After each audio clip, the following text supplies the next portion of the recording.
Credit card వాడేవారికి bad news. వేలకు వేల రూపాయలు కార్డు ద్వారా వాడేసి బిల్లు చెల్లించడంలో విఫలమైతే వడ్డీ మోత మోగనుంది. అందులో బ్యాంకులదే తుది నిర్ణయం అని స్పష్టం చేసింది. వడ్డీపై పరిమితి ఉండాలన్న జాతీయ వినియోగదారు వివాదాల పరిష్కార కమిషన్ తీర్పును సుప్రీంకోర్టు పక్కన పెట్టింది. దీంతో నిర్ణీత గడువులోగా బిల్లు చెల్లించని వినియోగదారుల నుంచి పెద్ద మొత్తంలో వడ్డీ వసూలు చేసుకునేందుకు బ్యాంకులకు మార్గం సుగమమైంది. కాబట్టి క్రెడిట్ కార్డు వాడకందారులు సకాలంలో బిల్లు చెల్లించడంపై దృష్టి సారించాలంటున్నారు నిపుణులు. క్రెడిట్ కార్డు బిల్లుల ఆలస్య చెల్లింపులపై వార్షికంగా 30% మించి వడ్డీ వసూలు చేయరాదని NCEDRC 2008లో తీర్పు వెలువరించింది.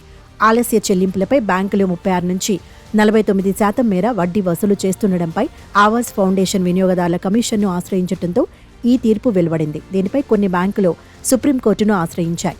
తొలుత స్టే ఇచ్చేందుకు నిరాకరించిన సుప్రీంకోర్టు 2009లో తీర్పుపై స్టే విధించింది. దాదాపు 16 ఏళ్ల తర్వాత ఈ వివాదానికి ఫుల్ స్టాప్ పెడుతూ కమిషన్ ఆదేశాలను పక్కన పెట్టింది. 30% పరిమితి వర్తించదని తెలిపింది. క్రెడిట్ కార్డు అనేది సక్రమంగా వాడుకుంటే అది ఇచ్చే ప్రయోజనాలు అన్నీ ఇన్ని కావు. అత్యవసర సమయాల్లో ఉపయోగపడటంతో పాటు మన రోజువారీ ఖర్చులకు కార్డును వాడడం ద్వారా రివార్డు పాయింట్లు కూడా పొందొచ్చు. పైగా మనం వాడుకున్న మొత్తానికి దాదాపు 45 రోజుల వడ్డీ రహిత గడువు కూడా లభిస్తుంది. కాబట్టి గడువులోగా బిల్లు చెల్లిస్తే క్రెడిట్ కార్డుతో ఎలాంటి ఇబ్బంది ఉండదు. ఒకవేళ బిల్లు చెల్లించకపోతే మాత్రం భారీగా వడ్డీ చెల్లించాల్సి ఉంటుంది.